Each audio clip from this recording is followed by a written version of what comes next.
On November 8th, 2025, I uploaded a video on this exact subject to an overwhelming, insane, low response. However, I have infinite free time, and I would like to throw shit at the wall. If you give an infinite number of monkeys an infinite number of typewriters, eventually one of them will rewrite the works of Shakespeare or something like that. I forgot the quote. This way of thinking is how a hobby passion moves forward. A group of like-minded individuals throwing shit at the wall until something sticks. Don't we all like when a group of dudes get together and just work on something cool and fun? Now, let's look at the development team of Rainbow Six Siege. What? It's just an ordinary crabby. Oh my! They've improved the lighting by making everything bright, and there's no dark spots at all. There's no darkness in a gritty tactical shooter, but it's to make everything better for competitive. The map design, let's look at Lair. This is one of the more recent maps. You might think this looks like a pain to play on, a maze of corners and halls curving everywhere. Don't worry, it's not fun to play on. Ask the significant majority of the community, or even better, playing a single match of Ranked when this map is in the ban pool, and you'll see which one gets banned every fucking time. But it's fine though, guys, because it's really good for competitive. They removed the zoomed scopes from almost every defender in the game for competitive. They removed Zophia's withstand. Actually, they removed almost every fucking passive ability in the goddamn game for competitive. They keep reworking maps because they need to be better for competitive. Look at how they changed the way that HP works. Now it's more clear for competitive. Meanwhile, content creators are complaining about the state of the game for competitive, and also 180 the moment you critique the game. And they'll say things like, well, Ubisoft are trying their best, or game development is hard. Which one is it? Because I seriously doubt that any of you believe that a AAA team like Ubisoft are trying their best, yet also Siege is in the worst state it's ever been. On to my next point. You might have noticed they're making a Ranked 3.0. I'll summarize shortly for people who quit a while back. Ranked 2.0 hides your real elo and gives you a fake rank. There is no junk to that, there is no extras. That is what it is. Ranked 2.0 hides your real elo, meaning it's not even a real ranked system. Now, why would Siege do this, you ask? Anyways, Ranked 3.0 is Ranked 1.0.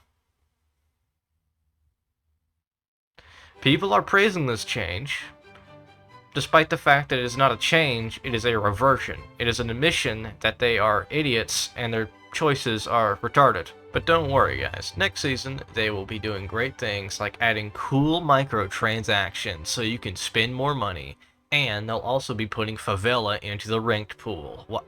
Wait, they're doing what? They're also re-adding Stadium Bravo and Theme Park and Skyscraper? Like, why would you do that? What are we doing? Oh shit, okay, at least they're removing some of the bad maps from the pool. Let's see what they are. Oh, Emerald Plains, yeah, man, I didn't like that map that much. Let's see what other maps they're removing. Coastline Villa in Oregon. Arguably the 3 best maps in the game. Name a single person who dislikes Oregon other than the reason that they've been playing on it for so often because it's the only good fucking map in the game. Now again, for anyone out of the loop, here's a tier list I've made of where I would somewhat accurately rank how the community views certain maps. I'm gonna quickly state that I love playing, but I'm gonna have to lower it down because obviously this is not subjective, this is trying to be an objective ranking of how people view the maps in this game. Anyways, are we seeing an issue here? These are very commonly liked maps being removed from Ranked for 2 months, and arguably the worst maps the game has to offer to replace the good maps. Okay, well, let's just play quick play, right? Well, the majority of us want to play Ranked. The main game is Ranked. That is the main game. For example, you're not buying the chip bag for the chip bag, you're buying the chip bag for the chips. Standard would be the chip bag, Ranked would be the chips. And in Ranked, they're going to be putting in the worst maps the game has to offer and taking out the best maps the game has to offer for fuck you. What do you guys think Ubisoft were doing when they made these choices? Because I think I figured it out. Je m'appelle Rainbow Six Siege, oui oui baguette. Je m'appelle baguette. Not oui oui. Je m'appelle Rainbow Six Siege X. Escargots de Bourgogne. Fired in French. Je m'appelle, throw notice your window. The response from somebody with pronouns in their bio usually is, why don't you just adapt? Which is a bad critique in general for critique, because why would you adapt to something that is not even intended for you? That's stupid. Especially if what is intended for you is going to replace something that you want. Do you want to have fun? Well, I'm going to cover you neck deep in shit. Would you adapt?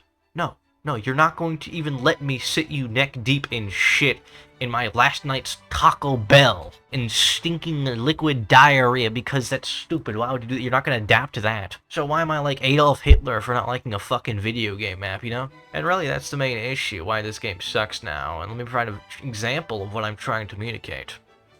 In the year 2026, if you play on Night Haven, your enemies are on top floor, you are on attack, you're going to bring Ace and Callie to get the wall, you're going to bring a Finka and a Montagna, trying to get the plant down, and most importantly, you're going to have a plant 3 running Ash going 1 and 7, but that's not important.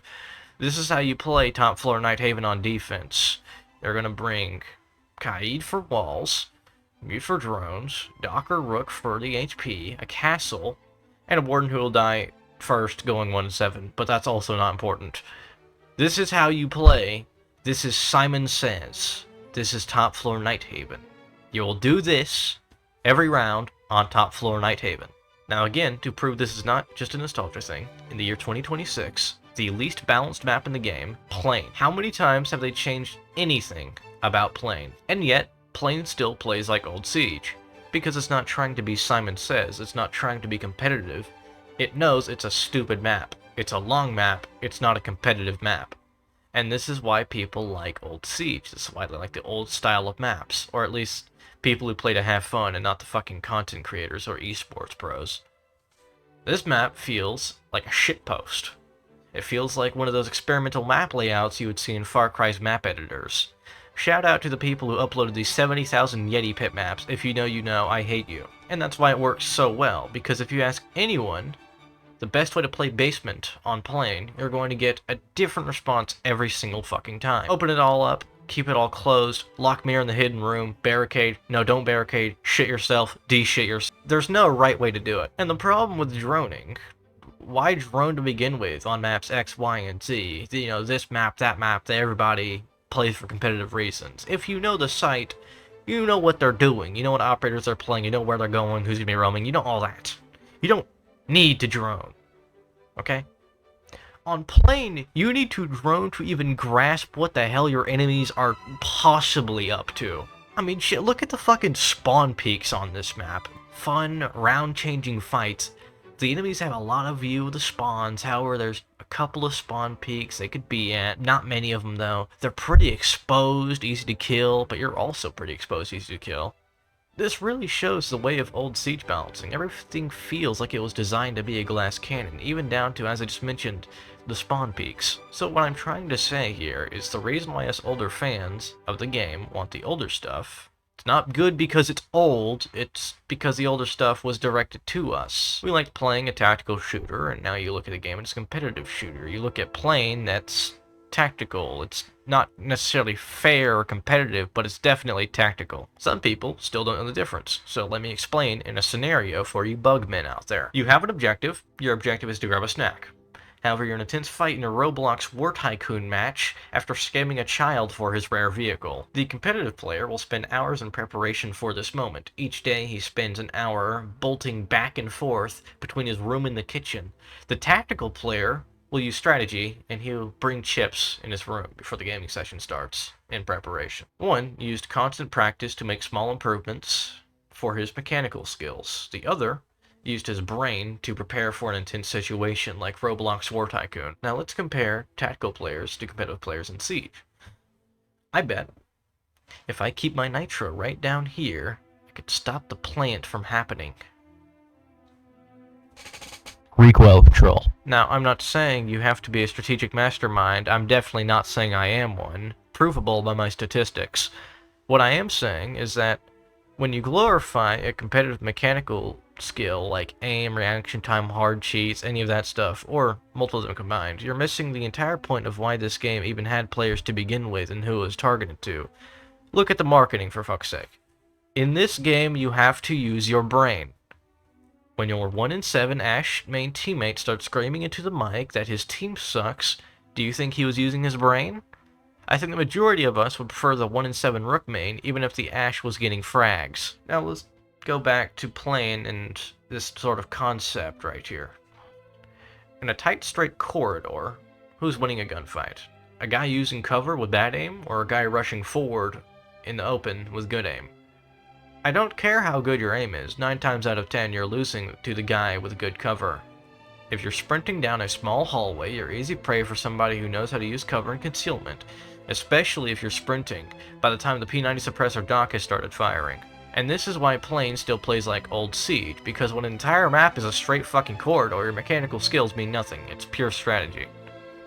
Maybe there's more of a strategic gap on other maps, but those other maps also have lots of wide areas where gunfights take a lot more priority and aim. When you remove the mechanical skill part of the game, you can only rely on strategy. And now you can do some stupid shit like blocking off an entire spawn point for the entire round with Chanka. Don't mistake this for me saying make Siege dumb or only play by doing bad strategies. I'm not saying that at all. But what I am saying is that when you catch a break from jinxie wannabes who spend 5 hours a day in aim labs, you remember the good parts of this game. You figure out a cool new Vault Cam spot, and you fuck around with it, try to make a play. You figure out a new peek or a grenade trick. You find a Chanka Gachamuchi Easter egg. How did that get into the school?